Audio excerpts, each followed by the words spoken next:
mais nous devons essayer d'être des disciples et des témoins pour l'annonce de l'Évangile. Le projet diocésain de la responsabilité catéchétique nous y invite et nous donne des pistes pour proclamer la bonne nouvelle. Des initiatives locales sont prises. Nous allons en présenter 4. Tout d'abord à notre évêque et à vous tous, bien sûr. 4 personnes de nos paroisses, ici localement, vont s'exprimer. Alors tout d'abord, nous avons une expérience d'éveil à la foi depuis maintenant 3 ans, je crois. On va donner la parole à Hélène Poitrinal. Alors je ne sais pas si vous connaissez Hélène, c'est une maman de 8 enfants. Voilà, donc qui connaît bien les petits et les grands, bien sûr. Voilà.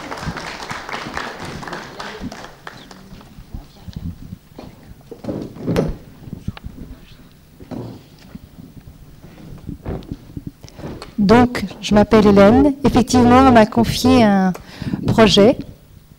Il y a 2 ans exactement, c'est le père Bernard Lemonnier qui lance l'idée d'organiser un éveil à la foi pour les tout-petits au sein de notre paroisse Sainte-Madeleine.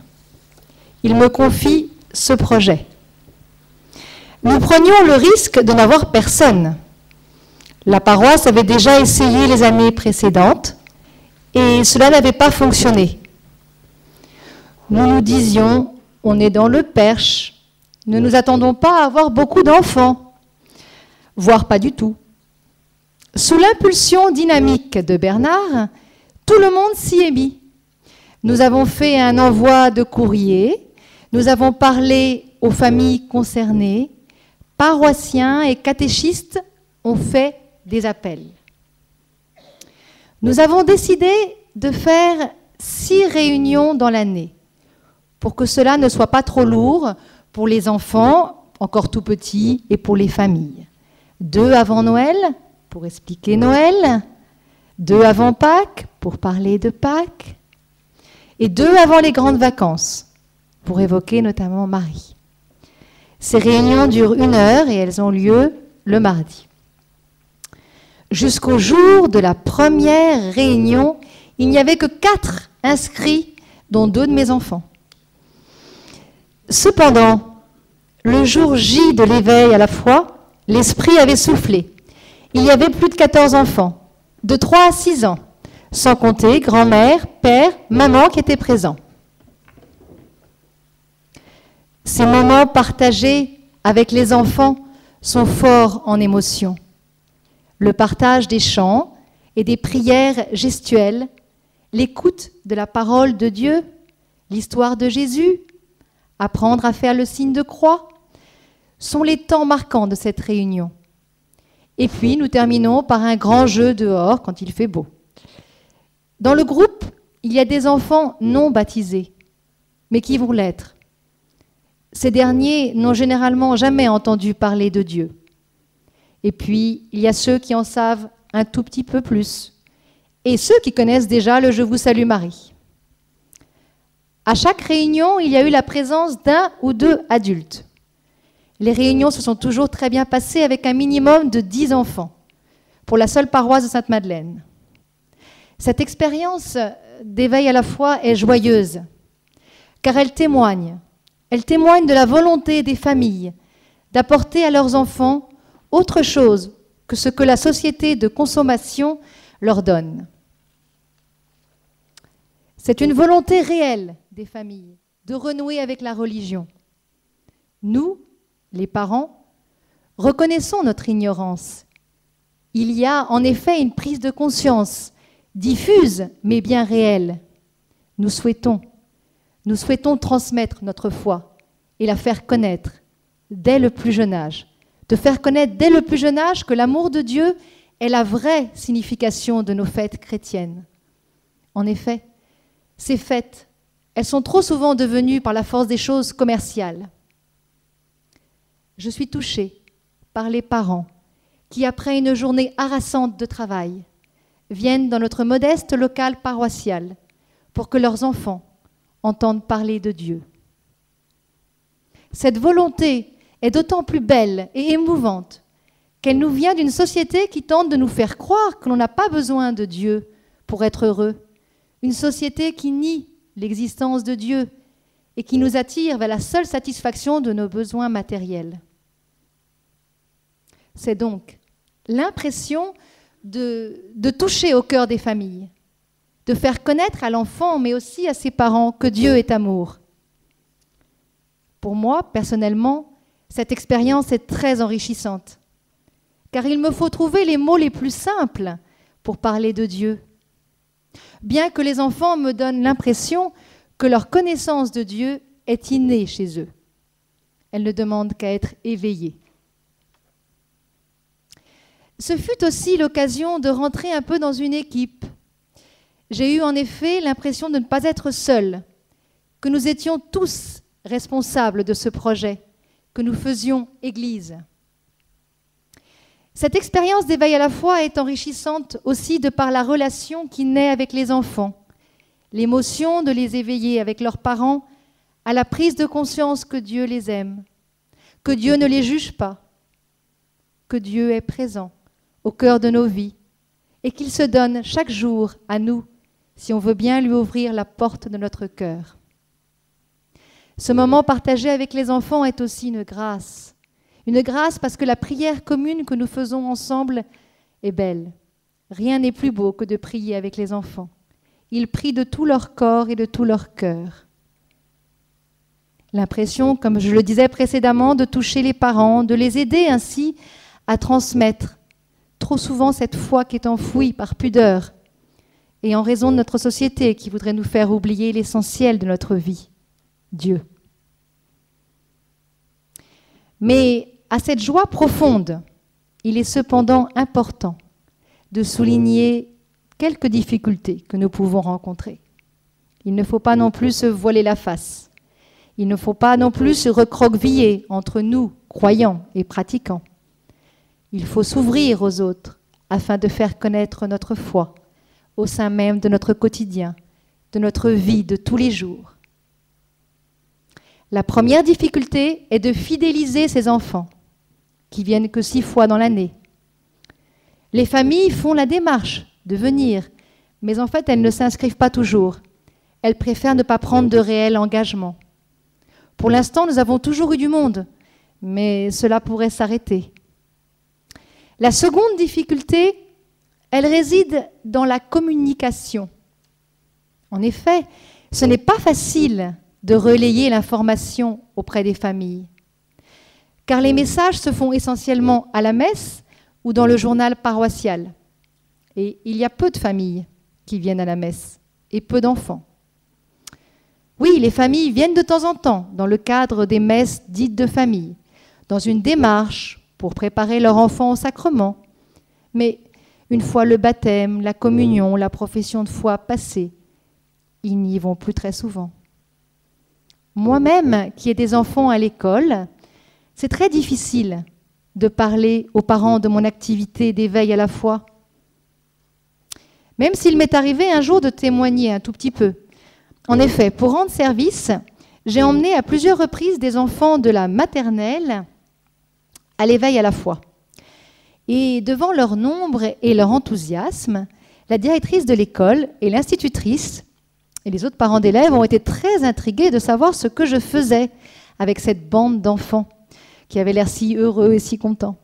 Alors ce fut pour moi une petite occasion de témoigner pour notre Église, de montrer un visage joyeux et de faire exister au sein même de notre vie quotidienne le désir de Dieu. Mais bon, voilà, ça s'est arrêté là. Pourquoi la messe n'attire plus les familles? En effet, je parlais de cette soif de Dieu qu'ont les familles, cette soif de Dieu qui est réelle. Mais peut-être y a-t-il un problème de communication. De cette prise de conscience, nous devons nous poser des questions. Pourquoi cet éloignement? Que faut-il faire pour mieux communiquer? Pourquoi ces familles ne vont plus à l'église? Pourquoi est-il si difficile de parler de Dieu dans notre vie quotidienne? Comment faire pour évangéliser, pour communiquer dans un état laïque? Autre question. Il est important de faire équipe et de s'unir, d'être ensemble. Cela rend plus fort, cela donne le moral. Depuis peu de temps, nous nous réunissons entre les paroisses du Perche Sud. Et cela est très enrichissant et très encourageant. Voilà, comment faire pour davantage marcher ensemble.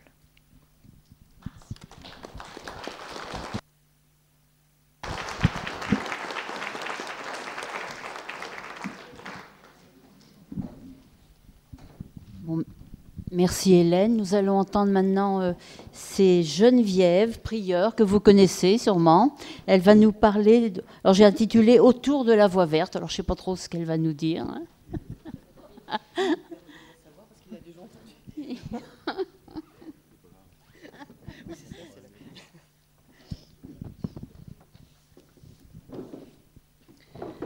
Donc, en mission ouvrière du Perche, justement, en effet, nous travaillons sur l'ensemble du Perche, aussi bien Perche Sud que Perche Nord.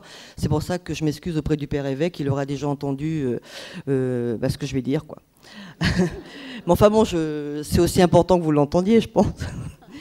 Alors donc voilà, en mission ouvrière Perche, en juin 2010, nous avons réfléchi sur comment proposer une rencontre à des enfants, des jeunes, des adultes qui ne répondent pas aux propositions traditionnelles faites par les différents mouvements ACE, JOC et ACO.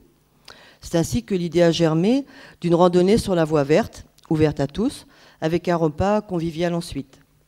Alors 17 jeunes et adultes, des équipes JOC et ACO et des responsables ACE viennent à la préparation. C'est déjà une grande première que tant de personnes viennent préparer. C'est déjà un premier fruit récolté, puisque l'habitude ayant été prise, cette même équipe s'est retrouvée pour préparer la célébration de Noël, une autre marche sur la voie verte autour de Pâques, et celle de la rentrée en octobre dernier. Nous avons calculé qu'autour de ces initiatives, une centaine de personnes différentes avaient été contactées, avaient participé même. Nous ne nous sommes pas contentés de marcher, mais les questions ludiques concernant ce que nous découvrons ont été posées, des spéciales pour les enfants. Il y a eu aussi la visite du manoir de la Veuve. Et à chaque fois, nous avons essayé de faire une proposition autour de partages humains dans un premier temps. Donc la première fois, un partage sur le thème de la rencontre nationale de l'ACO à Poitiers. Résiste, espère, ensemble, choisissons la vie. Alors je vais vous donner quelques expressions collectées. Être combatif, espérer, avoir du travail, une retraite décente, la santé, la foi, ne pas être raciste, accepter les différences, avoir de bonnes fondations, vivre ensemble, être solidaire, tenir bon malgré les difficultés, se dire quelle vie on veut. Dans la salle, des panneaux présentant les différents mouvements et une mise en commun des découvertes a été faite, plus un chant. Alors, quand on a repris cette expérience, certains de l'équipe ont dit on aurait peut-être pu aller plus loin dans la proposition de la foi. Donc, dans la deuxième randonnée, autour de Pâques, nous avions donc choisi d'aller un peu plus loin. Alors, toujours avec une partie ludique et aussi une partie spéciale pour les enfants, nous avions invité chaque équipe à partager sur 3 phrases sans dire d'où elles étaient tirées, pour que chacun puisse faire l'expérience d'abord dans sa vie. Alors bon, dans les 3 phrases, il y avait donc le plus grand parmi vous, c'est celui qui sert. Heureux ceux qui ont faim et soif de la justice et qui combattent pour la justice et la paix. Alors à travers ça, déjà des expressions. Aider l'autre, c'est l'aider à se relever. Le plus grand, ce n'est pas celui qui a de l'argent, c'est celui qui aide les autres. Il n'y a pas que les chrétiens qui aident les autres. Il y a des gens qui possèdent des richesses et qui savent les partager. Même pauvre, l'homme a sa dignité. On doit passer par des morts pour aller vers la paix. Chacun doit être respecté. Donc à la mise en commun, nous découvrons les phrases en disant que ce sont des phrases de l'Évangile. Chacun peut faire l'expérience que ce qui se vit et se construit de neuf, l'Évangile en est porteur. L'Évangile devient pour eux une parole qui rejoint leur vie et qui rend heureux. Ensuite, nous lisons le texte des disciples d'Emmaüs et un chant un petit peu plus, disons, catho, si on peut dire. La voie verte de rentrée donc en octobre après. Donc tourner plus autour des choix, nos motivations, choix de nos engagements au service de tous et de chacun, faire partie d'une association, d'un mouvement, liberté de choisir ses amis, se faire confiance, s'entraider, choix de croire en Dieu aussi. Être chrétien, c'est aussi prendre les moyens de le dire. Et aussi, il y avait qu'est-ce qui nous fait faire ces choix, les motivations, donc le respect de l'homme, nos convictions, la solidarité, c'est parfois difficile. Il faut réfléchir sur les conséquences de nos choix. Alors donc il y avait une mise en commun, un texte tiré d'un journal de la CO sur le chemin et un chant, avancer, espérer. Donc à travers tout ça, les fruits récoltés, d'abord, comme je le disais tout à l'heure, la préparation avec une équipe large qui permet à chacun de se sentir responsable ensemble. Chacun a osé inviter les copains de sa carte de relation, d'où le nombre important de personnes invitées. Même si tous ne sont pas venus, il y a eu une première annonce, comme on dit. Par exemple, dans l'invitation, le dialogue qui a pu avoir lieu. Un temps intergénérationnel heureux. La réponse donc d'une centaine de personnes, enfants, jeunes, adultes, qui ont fait une démarche, qui ont entendu une parole. Pas un baratin de quelqu'un, mais des paroles entendues, échangées, partagées, bien dans la vie concrète. C'est déjà une première annonce qui en appelle d'autres. Donc, dans une continuité, chacun réinvite ceux qui sont venus et d'autres aussi. Les personnes qui sont venues en invitent à leur tour d'autres. Nous avons fait un sondage, c'est actuel, hein, pour savoir ce que chacun avait découvert et s'ils étaient d'accord de continuer. Ça a été oui massivement. La prochaine étape est donc la célébration de Noël, enfin anticipée, le 17 décembre, et certains ont déjà répondu. Alors un petit peu des questions. L'évangélisation du monde ouvrier, ce n'est pas l'affaire de spécialistes, c'est l'affaire de tous. Et nous aimerions bien nous sentir plus soutenus. Par exemple, pour nous aider à trouver des responsables pour les clubs, des jeunes ou des adultes. Nous aimerions aussi avoir des rencontres avec la paroisse pour partager ce que nous vivons et aussi nous laisser interpeller parce qu'on ne prétend pas être parfait ni avoir la réponse à toutes les questions. Voilà.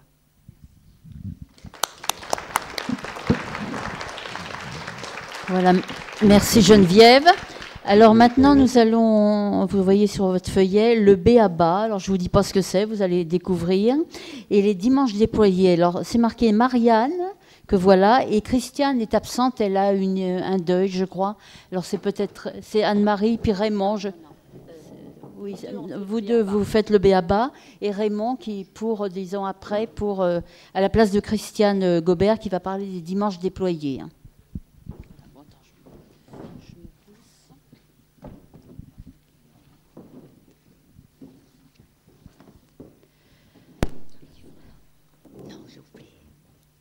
Le B.A.B.A.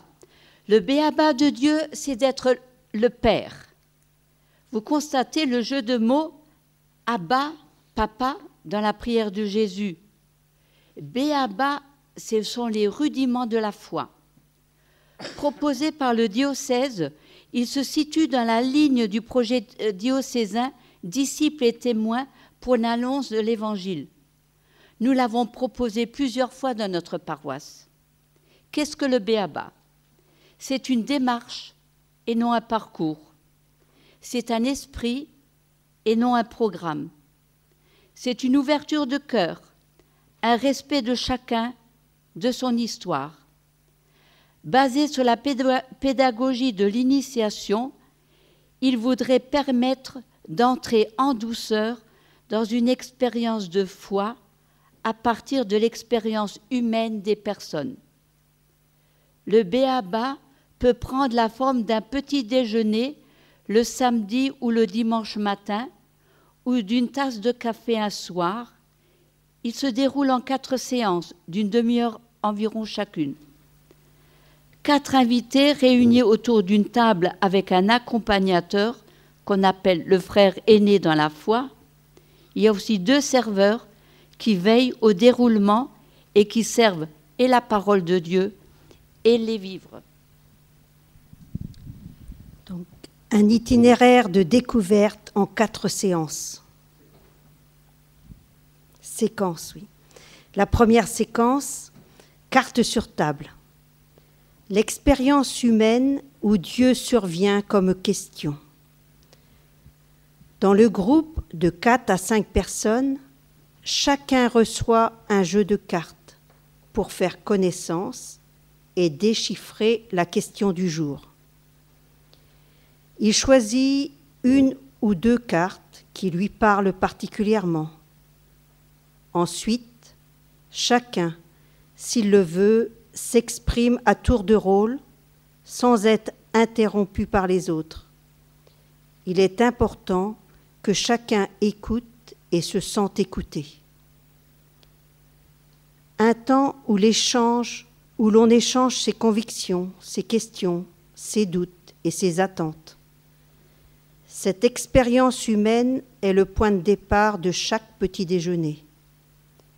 La foi chrétienne s'expose non à partir d'un contenu de connaissance, mais bien à partir d'un discernement des effets de la foi dans une existence humaine. La deuxième séquence, c'est l'Évangile raconté. Dans cette convivialité installée, Jude et Cléophas, deux personnages imaginés et amis de Jésus, surgissent et font résonner l'Évangile en racontant des histoires de Jésus dans un dialogue. Jude et Cléophas s'inscrivent dans la tradition orale des premières communautés chrétiennes. Chacun dit ce qu'il sait. Ainsi se propage de bouche à oreille, de maison en maison, la bonne nouvelle. 3 convictions de foi à propos des évangiles racontés par Jude et Cléophas. La première, Pâques est au cœur de l'initiation. La deuxième, ignorer les Écritures, c'est ignorer le Christ. La troisième, croire est un long chemin. Troisième séquence, la foi exposée. Comprends-tu vraiment ce que tu lis? Comment pourrais-je comprendre s'il n'y a personne pour me guider? Les 2 serveurs, 2 chrétiens d'aujourd'hui, proposent les mots de la foi en ses fondements et livrent une interprétation des récits qui leur donne sens. Ils témoignent aussi de la foi qui les habite. L'expérience chrétienne repose sur la découverte bouleversante d'être attendu, désiré, appelé, aimé gratuitement. C'est Dieu le premier qui vient nous chercher. J'existe pour Dieu. Il veut me donner sa vie. Croire, c'est se laisser trouver par Dieu. Dieu, non pas une idée, mais quelqu'un. Se laisser aimer et saisir par lui. La séquence 4, le temps de relecture et d'appropriation. Un carnet de route est offert à chaque invité. C'est l'étape de relecture et d'appropriation. Non pas qu'avons-nous appris, mais que nous est-il arrivé? La foi est, par Jésus, une expérience de rencontre avec Dieu. Cette foi se découvre dans l'expérience communautaire par l'échange entre frères. Le b.a.-ba est une première annonce. Le silence et le respect produisent leur effet comme une respiration priante. Les invités remplissent avec émotion la dernière page de leur carnet. Si Dieu existait, j'aurais aimé lui dire maintenant. Ou une autre. Ou bien, je crois que Dieu m'entend, je vais lui dire. Et après, une porte ouverte, un au revoir. Il y a des démarches de b.a.-ba qui sont proposées à partir de l'expérience humaine. Le livre en propose 8. Avis de recherche. Réussir sa vie. Se marier, ça sert à quoi?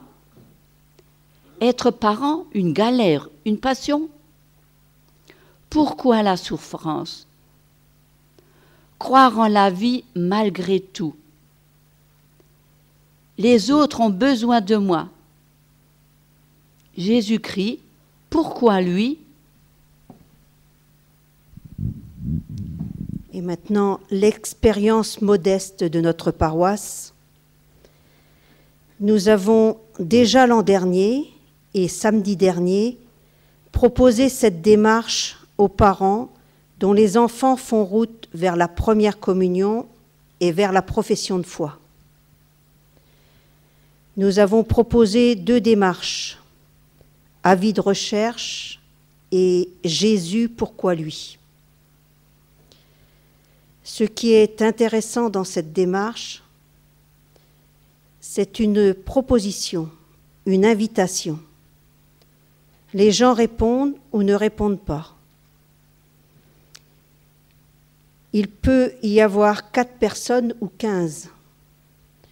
On peut vivre la démarche. Par exemple, une personne rencontrée a manifesté ses questions, ses doutes. On peut lui proposer d'en parler avec quelques autres dans la démarche B.A.B.A. Elle permet aux personnes de dire leur expérience humaine. Par exemple, les cartes leur permettent de laisser advenir à la conscience de ce qui les fait courir, le sens qu'elles donnent à leur vie ou qu'elles recherchent. Nous avons été étonnés de voir les parents parler entre eux, s'interpeller, exprimer leurs questions concernant l'éducation de leur enfant, dire leur lassitude par rapport au stress qu'elles connaissent dans la vie professionnelle, exprimer leur foi ou leurs doutes, leur incompréhension.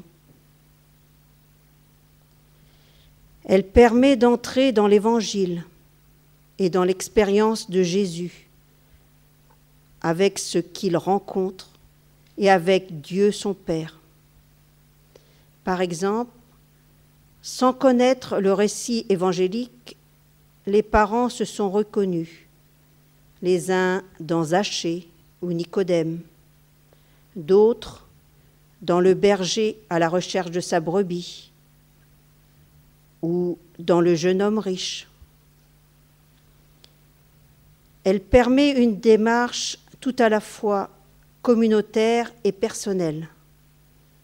Par exemple, lorsque chacun relie ce qu'il a pu échanger en lui au cours de cette rencontre, dans quel état suis-je arrivé? Comment je repars? Ou quand il écrit quelques mots à Dieu, si Dieu existait, j'aurais envie de lui dire, ou je crois que Dieu m'entend, j'ai envie de lui dire. Voilà brièvement résumé la présentation de cet outil pour une première annonce et notre petite expérience que nous souhaitons proposer à ceux qui cherchent.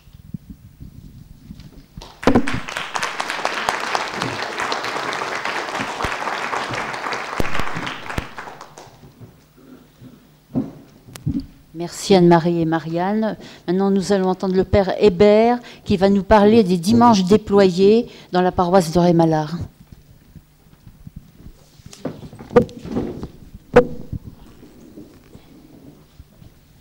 Donc c'était sœur Christiane qui l'a préparé avec d'autres membres de l'équipe et puis d'autres intervenants. Et puis il y a une religieuse qui est décédée dans sa congrégation, elle est partie pour cela. Voilà. Alors, sur 2 types de témoignages. Le premier, vivre ensemble un dimanche de rentrée. Le projet était porté dès fin août par l'équipe pastorale avec la volonté d'intégrer dans ce temps de rassemblement les enfants et aussi leurs parents pour qu'ils se sentent vraiment impliqués. Le rôle des catéchistes a donc été important au moment des réunions de parents de rentrée. Cette information a été complétée par une feuille donnée à tous les parents qui indiquait les étapes de la matinée, rassemblement puis messe, les personnes particulièrement concernées et les objectifs de ce dimanche, s'accueillir, s'écouter, échanger, célébrer. Nous nous retrouvons donc à 10 heures à l'église de Rémalard. Les enfants se sont présentés par groupe avec leur catéchiste et ils ont été applaudis. Puis, plusieurs témoignages d'adultes ont suivi. Celui d'une catéchiste, jeune mère de famille, qui a fait sa première communion il y a 2 ans et qui envisage la confirmation. Elle a dit à toute sa joie d'accompagner les enfants pour l'annonce de la parole de Dieu et le témoignage que cela implique. À la suite, en tant qu'accompagnatrice en catéchèse. Et puis, alors là on reconnaît la rédaction de Sœur Christiane, elle parle aussi ici de la place de l'ACE. J'ai redit l'importance de ce mouvement pour les enfants, lequel aussi est une première annonce. Puis les enfants sont partis dans une salle avec les catéchistes pour préparer la célébration et pour gestuer le Notre Père. 3 autres témoignages se sont succédés. Une maman qui a dit comment elle avait préparé et vécu le baptême de son fils au cours de l'été. Une participante au pèlerinage diocésain de Lourdes. Et puis une maman dont la fille de 10 ans demandait le baptême. Puis nous avons regardé une vidéo assez courte, « Laissez-vous rencontrer », à partir de la rencontre de Jésus et la Samaritaine. Ceci accompagnait bien les témoignages précédents et leur en donnait le sens. À tout âge de la vie, nous pouvons nous laisser habiter par la parole de Dieu. Enfin, temps d'échange par petits groupes, les réactions et réflexions ont été formulées sur des feuilles et présentées à l'offertoire. À 11 heures, les enfants nous ont rejoints, ainsi que d'autres paroissiens pour la célébration de l'Eucharistie. Au cours de celle-ci, 2 enfants et une collégienne ont été appelés à vivre une première étape du baptême. Et à la fin de la célébration, les enfants de 6e ont reçu un exemplaire du Nouveau Testament. Et les membres du conseil pastoral, eux, recevaient le texte du projet diocésain. Matinée danse, dont nous avons retiré des éléments positifs. La présence de nombreux parents, bien impliqués, heureux de se retrouver, de partager entre eux, d'être avec leurs enfants. Le mot « ensemble » est revenu souvent chez les adultes présents et aussi, on vit l'Église autrement, comme une grande famille qui boit à la même source. Cette soif de Dieu touche tous les âges. Une expérience à refaire, nous ont dit la plupart, et à prolonger dans les différents cheminements vers les sacrements.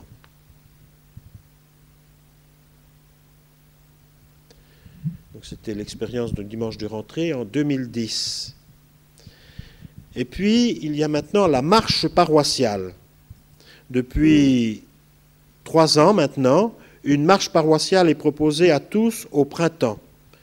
Alors, elle est fixée avant le mois de mai. Donc, selon les dates, ça peut correspondre à la fin du carême ou au temps pascal. La première, nous partions de Rémalard, d'Orceau, Saint-Germain, où la messe a été célébrée en fin de matinée, et l'après-midi, nous avons poursuivi jusqu'à Condo. La voie verte n'était pas encore faite, alors nous marchions à travers les traverses encore.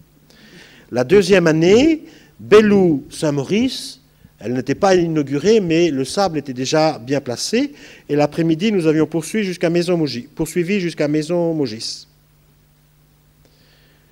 Cette année, rendez-vous était donné à la Madeleine-Bouvet avec un itinéraire à travers bois pour rejoindre Moutier-au-Perche.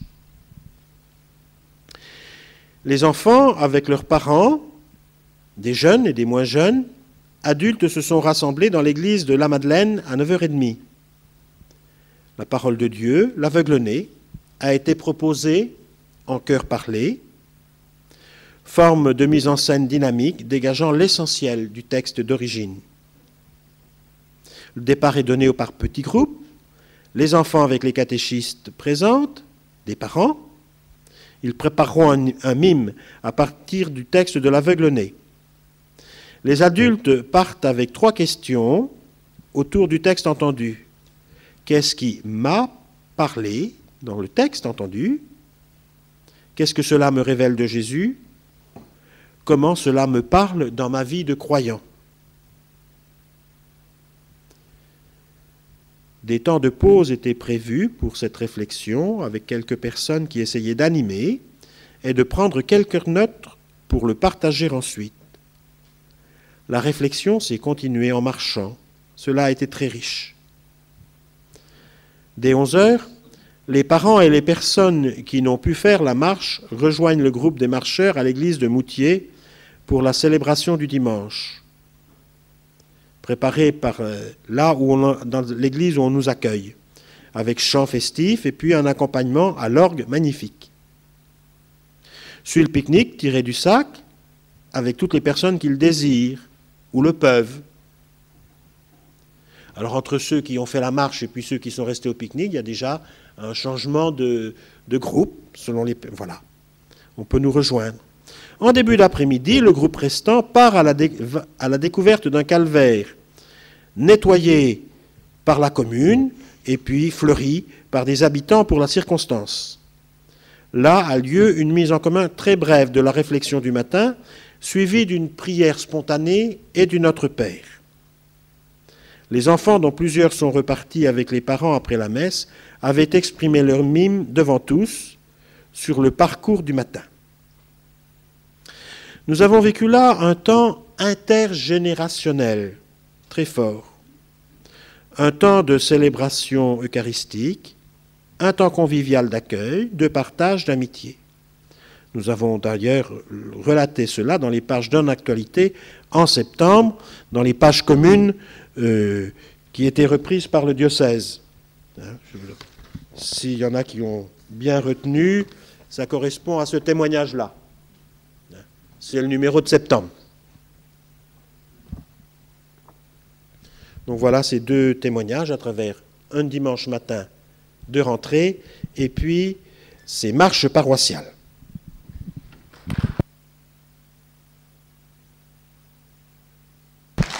Voilà, merci Raymond. Maintenant, nous allons entendre Catherine Neven. Elle va vous parler du projet pour le baptême. Alors, je ne sais pas si vous connaissez tous Catherine. Elle est actuellement en formation pour 2 ans à Angers, à l'Institut catholique, en théologie pastorale. Voilà. Et là, elle revient, je crois, d'Angers. Oui, grâce à la SNCF, je suis arrivée à temps pour vous ce soir. Voilà. L'Église ne craint pas de prendre l'initiative en invitant à faire la rencontre du Christ dans les sacrements. On est toujours dans ce qui concerne notre responsabilité catéchétique et plus particulièrement dans ce qui conduit au sacrement. Le titre est un peu compliqué à première vue, mais il devrait s'éclaircir. Vous l'avez déjà rencontré en lisant le document diocésain, disciples et témoins pour l'annonce de l'Évangile, un itinéraire de type catéchuménal en réponse aux demandes sacramentelles. Je vais donc vous présenter les grandes lignes de ce nouvel itinéraire que la paroisse Saint-Germain-Saint-Lomère a commencé à expérimenter depuis le printemps 2011 pour les parents qui demandent le baptême pour leurs petits-enfants. Alors, quelques mots sur, je ne dirais pas l'historique, mais enfin le contexte, comment est né ce nouvel itinéraire. Dans l'élaboration du projet catéchétique, le diocèse a choisi de privilégier ceux du mariage et du baptême des petits-enfants. Un groupe de travail a été créé au niveau diocésain et mis en place en octobre 2010.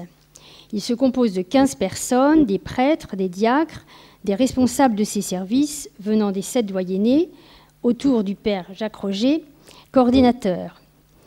J'ai moi-même été invitée à faire partie de ce groupe pour représenter le Perche et dans le cadre de la formation que je suis depuis septembre 2010 à l'Institut Théologie Pratique d'Angers.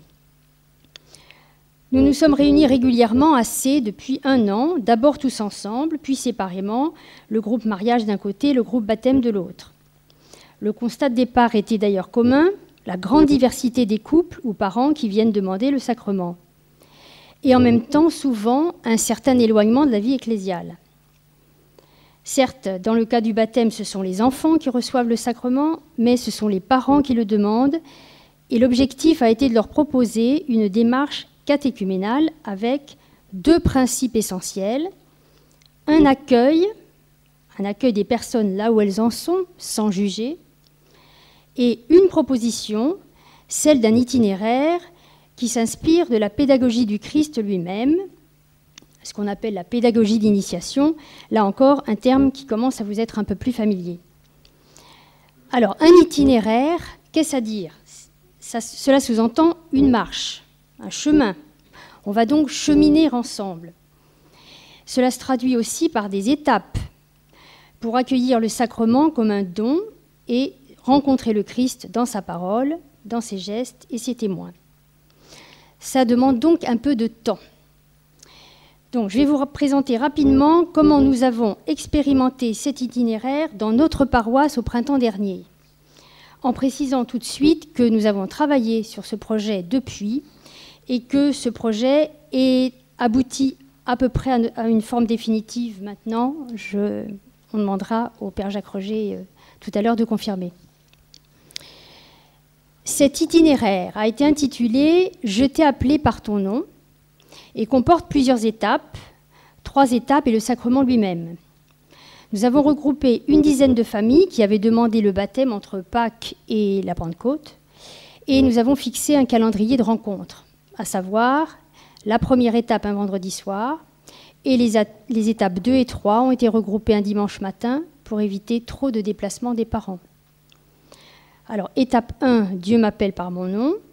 Donc un temps d'accueil, inscription du prénom de l'enfant sur un chevalet, puis on part de l'expérience des parents lorsqu'ils choisissent le prénom de leur enfant pour montrer, à l'aide de paroles bibliques, que Dieu nous connaît aussi par notre nom et établit avec nous une relation d'amour. Une parole de Dieu est aussi proposée, Zachée par exemple, puis une prière est lue par les parents, apportant le nom de leur enfant, et avec une petite veilleuse près d'une icône, puis à ce moment-là, oui, les temps d'échange et de partage, pour les temps d'échange et de partage, les groupes sont composés de 4 ou 5 familles au maximum, avec un accompagnateur par groupe. À la fin de cette étape, on distribue le livret qui permet aux parents de choisir les textes pour la célébration du baptême. Deuxième étape, Dieu nous donne sa parole. C'est un dimanche matin, donc à 9h30, étape d'abord centrée sur la parole de Dieu. Nous avions choisi la guérison de l'aveugle-né, texte qui permettait le lien avec le baptême et qui, par chance, se trouvait correspondre à l'évangile de ce dimanche. Là encore, échange par groupe. Puis, tout de suite après, Dieu nous accueille dans la communauté église. Les parents, avec leurs enfants, si c'est possible, sont accueillis dès le début de la messe. Le prêtre invite les parents à venir dire le prénom de leur enfant, ainsi que la date, le lieu du baptême, et ils apportent la feuille sur laquelle ils ont collé la photo de leur enfant et qui prendra place au livre des baptisés. Une intention de prière est consacrée aux futurs baptisés. Le texte du Notre Père a été donné aux parents et dit avec l'Assemblée. L'étape suivante est la célébration du baptême, auquel assiste si possible une personne de l'équipe du baptême. Alors, quelques remarques à propos de cet itinéraire. D'un point de vue pratique, nécessité d'un calendrier imposé, un vendredi soir et un dimanche matin, d'où une certaine discipline des parents à qui on demande de prévoir assez tôt les dates des baptêmes pour une meilleure organisation. Et puis il faut aussi des accompagnateurs. Ce terme est important car on chemine avec les parents. Puisqu'on est en groupe à plusieurs reprises, on a eu pour notre part la chance, dès l'étape 2, d'avoir avec nous la jeune maman qui a été évoquée dans l'intervention précédente, qui avait fait baptiser son fils l'été précédent et qui avait témoigné lors de la messe de rentrée. Et elle avait accepté d'accompagner un groupe. Alors, des réactions positives. Au niveau des échanges, dans les petits groupes, la parole circule bien, chacun peut s'exprimer à partir de sa vie. Et ça, c'est très important. On part de la vie des gens. Les parents sont contents de se retrouver d'une étape à l'autre et ils peuvent préparer ainsi plus facilement le baptême de leur enfant si plusieurs baptêmes sont célébrés en même temps. Également les accompagnateurs qui sont vraiment avec les parents. Ils ne sont pas au-dessus d'eux. Ils partagent leur expérience et leur foi. Expérience très riche aussi de la parole de Dieu, même si ce n'est pas une expérience qui est très familière, cela leur parle vraiment. Et également la prière, car elle est bien adaptée à leur rôle et à leur place de parents. L'accueil par la communauté est bien vécu de part et d'autre. Les parents se sentent reconnus quand ils viennent à la messe avec leur enfant, et en même temps, cette présence rappelle aux chrétiens leur vocation de baptiser. Un paroissien a même dit « Cette année, il y a eu beaucoup de baptêmes. En fait, ils ont été seulement plus visibles, puisque les parents sont venus. » Cette étape est d'ailleurs importante, surtout quand le baptême est célébré en dehors de la messe et que la communauté n'est pas réellement présente. Le lien peut se faire ainsi. Mais le chemin ne s'arrête pas le jour du baptême. Il faut entretenir la lumière. Comment poursuivre?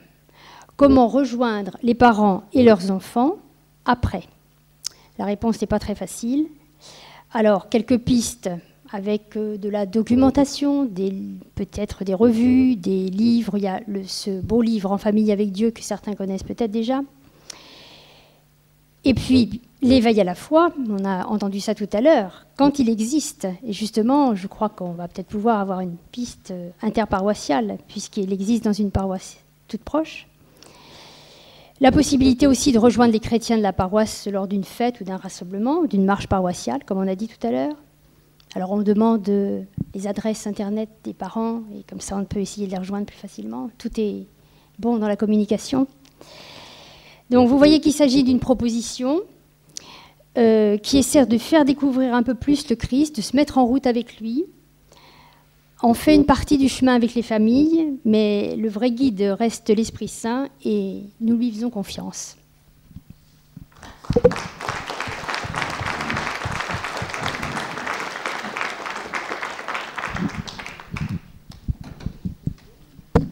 Voilà, merci Catherine.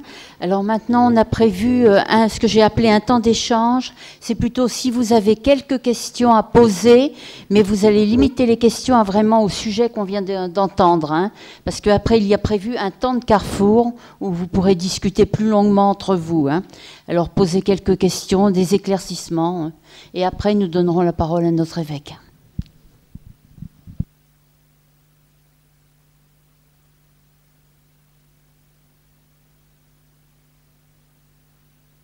Il y a combien de b.a.-ba dans le diocèse? Voilà ce que demande Roland. Hein. Alors, c'est donc une démarche qui est nouvelle, qui s'inscrit, on vous l'a dit, dans la pédagogie d'initiation, à partir du texte de référence que les évêques nous ont donné en 2005, je crois. Et donc le diocèse l'a fait connaître très récemment. Très récemment. Il y a combien de temps? Un mois à peu près, où nous sommes il y avait un rassemblement de tous ceux qui voulaient, c'était annoncé dans l'église dans l'Orne, et donc nous étions une trentaine pour découvrir cet outil, cette démarche. Donc nous l'avons découvert, on ne l'a pas apporté, c'est dommage ce soir, pour le présenter. Et je crois qu'il s'expérimente. Nous l'avons expérimenté, nous, dans notre paroisse. Nous trouvons que c'est une belle démarche parce que ça permet d'accueillir les gens tels qu'ils sont et puis de leur permettre une expression à partir de leur vie, comme on vous a dit, à partir d'un jeu de cartes et à partir... Voilà, on entre dans l'Évangile et puis on intériorise les choses, quoi. Voilà. Mais il faut l'expérimenter, il faut le travailler. Alors on pourrait le faire en interparoisse, on pourrait le travailler ici. Ceux qui voudraient, on pourrait très bien le faire. Et alors il est surtout expérimenté du côté de la Ferté-Massé, et puis là chez nous, dans le Perche. Mais il y a beaucoup de gens qui sont venus d'autres paroisses et qui vont donc le prendre. Voilà. Faut pas que je réponds à la question. Voilà. Est-ce qu'il y a d'autres questions? Pour le parcours sur Rodadel, ça concerne que les enfants Catherine peut peut-être répondre. Pour l'instant, oui, c'est que les petits-enfants. Hein.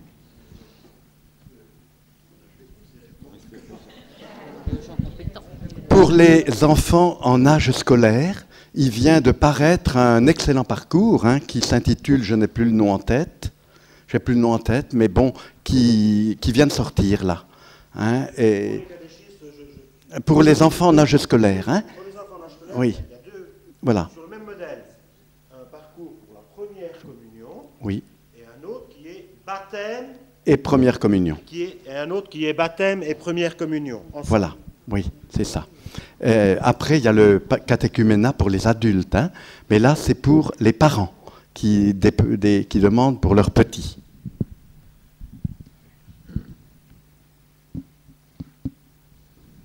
Voilà, bon, on peut donner la parole à notre évêque. Vous voulez que je tienne Voilà, bah écoutez, merci pour ces 4 témoignages. Alors, Geneviève disait que j'avais déjà entendu le sien, mais peut-être que vous allez aussi entendre des choses que j'ai déjà dites. Voilà, parce que dans les visites pastorales, si vous voulez, il y a l'idée que je découvre évidemment la réalité ecclésiale, sociale, professionnelle. Là, j'étais lundi à la visite de 2 grands centres, 2 usines, quoi. Ce matin, j'étais avec les enfants, tout à l'heure à l'hôpital, et puis ça va continuer jusqu'à dimanche.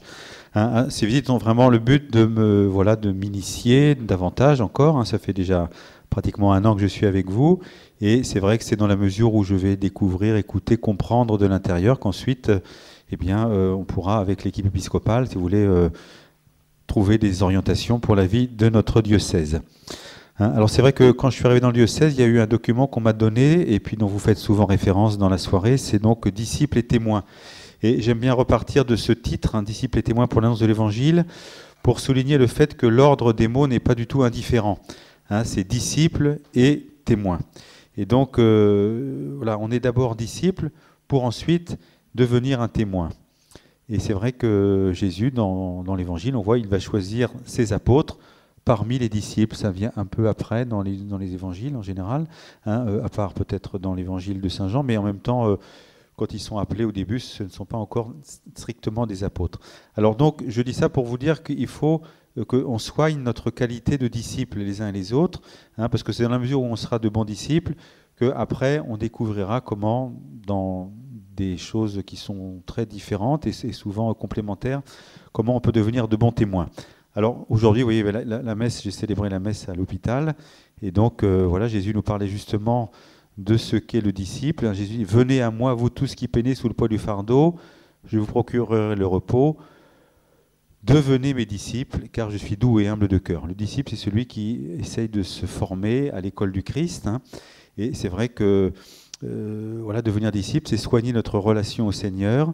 Alors il y a évidemment toute la vie intérieure, la vie de prière, la vie sacramentelle. Il y a aussi la formation. Certains parmi vous l'ont dit, et même certains le sont encore en formation, pour vraiment, encore une fois, soigner notre identité de disciple. Et après, j'allais dire, la forme du témoignage que l'on fera sera très diversifiée et chacun en fonction du charisme ou des charismes qu'il a reçus. Alors, j'ai bien aimé que vous commenciez justement la rencontre par cette méditation du livre des Actes des Apôtres. On est en chapitre 2 et l'extrait qu'on a lu, nous parle de la communauté, parce que disciples et témoins, ce qui est important de remarquer, que c'est au pluriel. Ce n'est pas être disciple tout seul et être témoin tout seul, c'est disciples et témoins au pluriel. Et on voit que la première communauté chrétienne, mais justement, une des caractéristiques, une des dominantes, c'est que les gens vivent en communauté.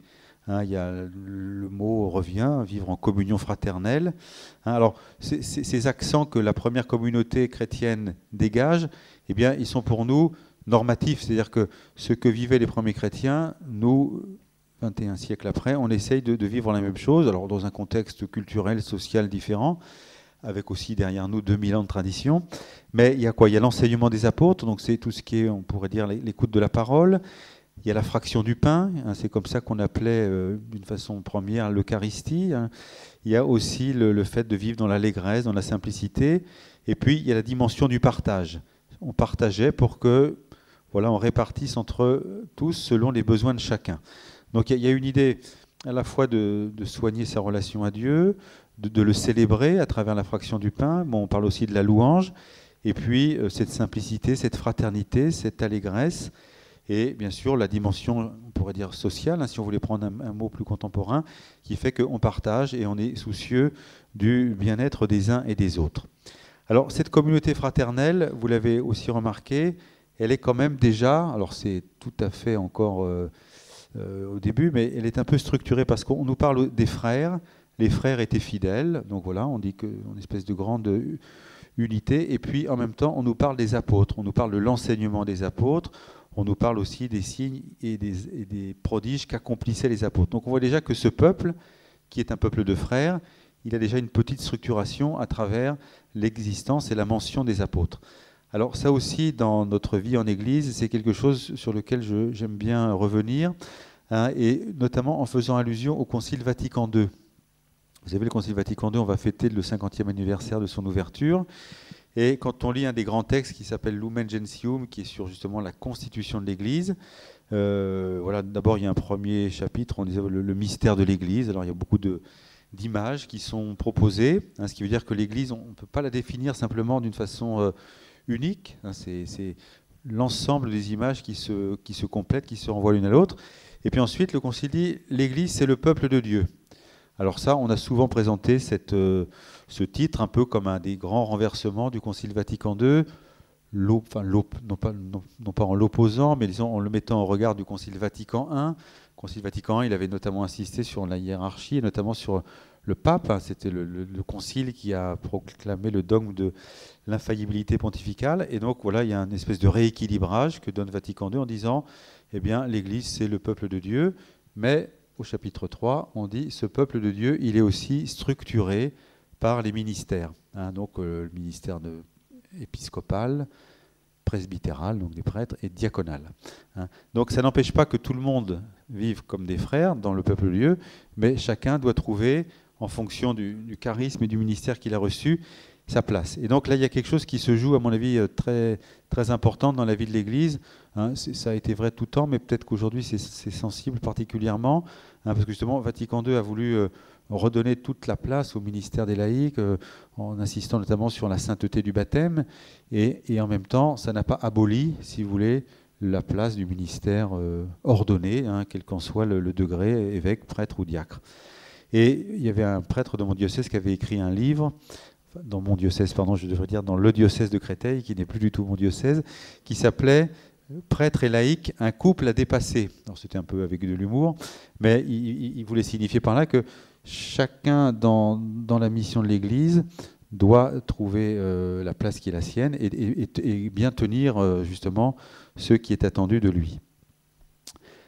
Voilà, alors si je continue un petit peu sur la méditation du texte, ce qui est intéressant, je ne sais pas si vous l'avez remarqué, en fait moi je ne l'avais pas remarqué, mais je l'ai remarqué tout de suite, c'est que quand on nous parle de la première communauté, en fait on ne nous dit pas du tout qu'ils annoncent l'évangile, hein, c'est pas marqué, hein, on ne dit pas qu'ils sortaient dans les rues pour proclamer l'évangile, et pourtant à la fin du texte on nous dit que la communauté augmente.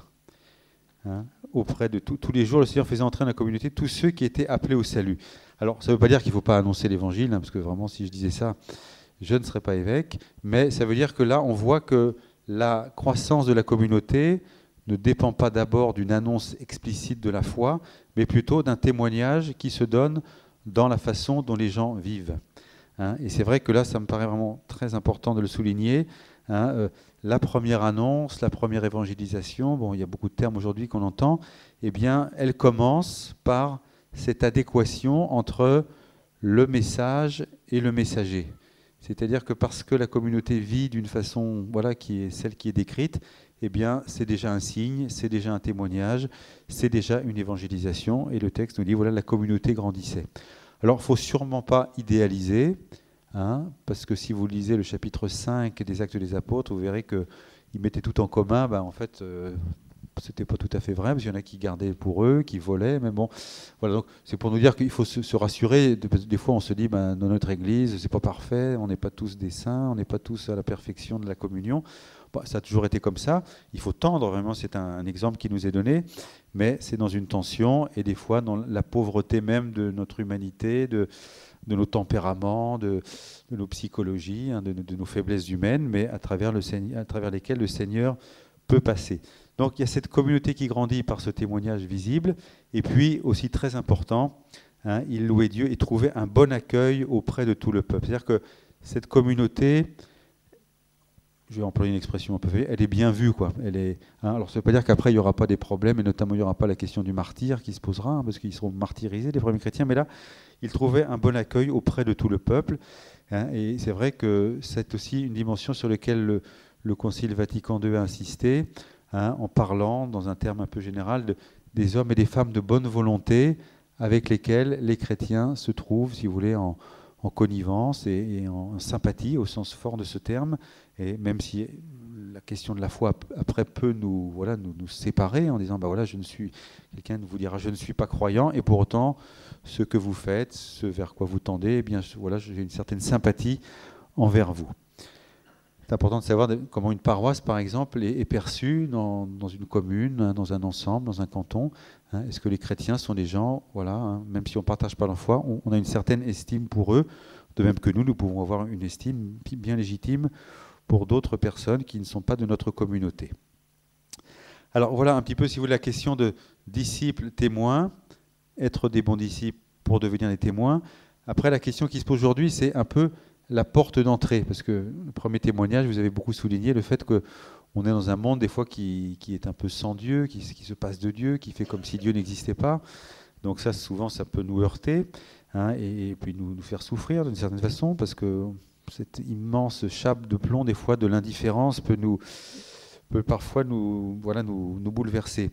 Alors là, je crois qu'il faut vraiment se dire que les portes d'entrée, elles sont très différentes, hein, et qu'il n'y a pas quelqu'un qui aurait, parce qu'il a trouvé la bonne méthode pastorale, eh bien, la clé de tout.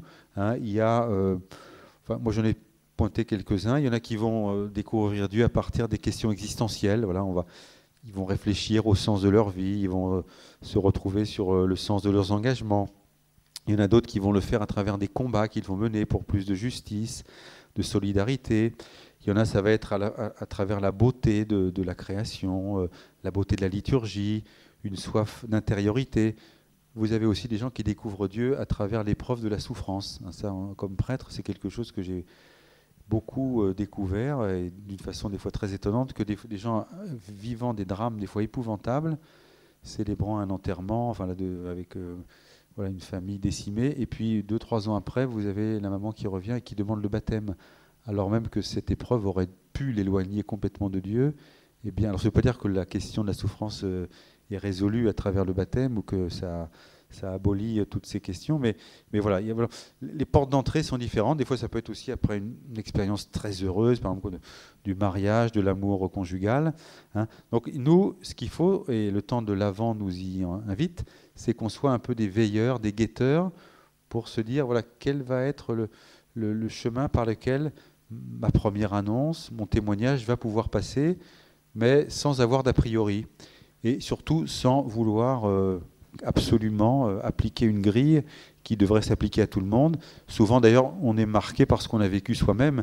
Si nous nous sommes convertis par tel ou tel moyen, par telle ou telle expérience, par tel ou tel groupe ou mouvement, on a un peu tendance à se dire voilà, ça va être le chemin pour tout le monde. Non, c'est pas le chemin pour tout le monde. Et l'Église aujourd'hui, on en parle souvent en termes de communion, hein, l'Église communion d'Église, hein, c'est-à-dire que voilà, c'est des communautés qui vivent en communion profondément. Hein. Alors évidemment le centre étant la communion dans l'Eucharistie, hein, et la fraction du pain dont parle tellement le texte, mais après il y a une diversité.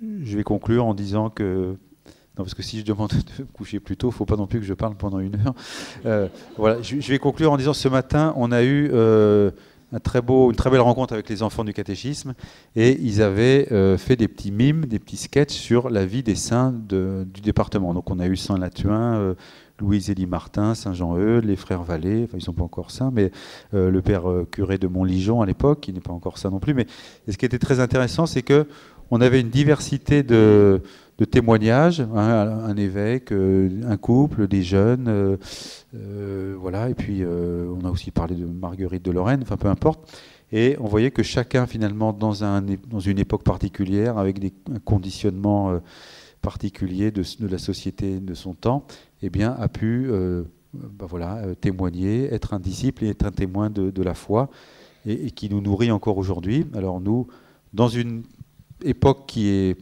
pas très facile pour la vie de l'Église aujourd'hui. On sent qu'on est fragile, on peut être un peu inquiet, on peut être un peu soucieux, et c'est bien, on ne veut pas complètement être dans l'insouciance. Eh bien, on a certainement une page aussi à écrire, et qu'il faut l'écrire avec ce que le Seigneur nous donne. Donc, comme le rappelait le dernier témoignage, on fait confiance à l'Esprit Saint, qui ne manquera pas de nous indiquer tous les chemins qu'il attend de nous, mais aussi il faut qu'on soit présent. Il le fera avec nous, mais il ne le fera pas sans nous. Voilà, merci Père Évêque. Alors maintenant, on a prévu un temps de carrefour où vous allez pouvoir discuter entre vous, ce qui en est assez nombreux, et la pièce est quand même petite. Alors vous pouvez vous mettre comme vous le souhaitez par groupe, je pense, de 6-7 personnes, pas plus. Essayez de parler chaque groupe pas trop fort pour que vous vous entendiez. Et après, vous avez sur votre feuillet, vous avez quand même une petite trame. Qu'est-ce qui nous paraît porteur d'espérance dans les témoignages que nous venons d'accueillir? Et comment cela éclaire notre vie de disciples et de témoins? Alors, dans les 20 minutes, je crois, qui vous est alloué, vous ne pourrez pas tout traiter. Alors, vous choisissez un sujet et après, vous nommez un porte-parole et vous faites un appel vers notre évêque et vers le diocèse. Voilà, qu'il y aura une remontée, mais très, très succincte. Voilà. Donc, alors, donnez-vous à peu près 20 minutes, pas plus. Le temps tourne.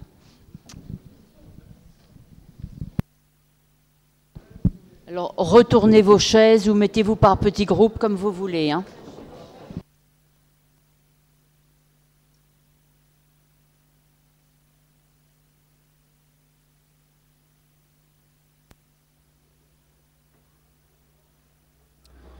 Voilà, il va être temps de nous dire au revoir. Nous allons donc terminer cette retransmission en direct, puisque maintenant c'est un temps de réflexion par petits groupes.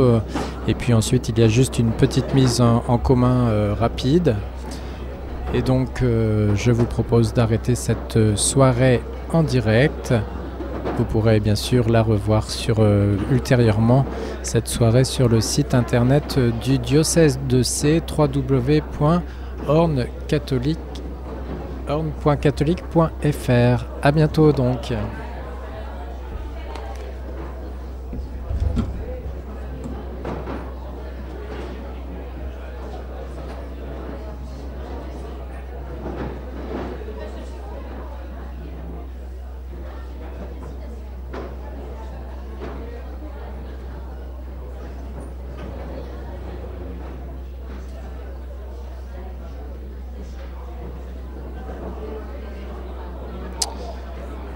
Merci et bonne soirée à tous.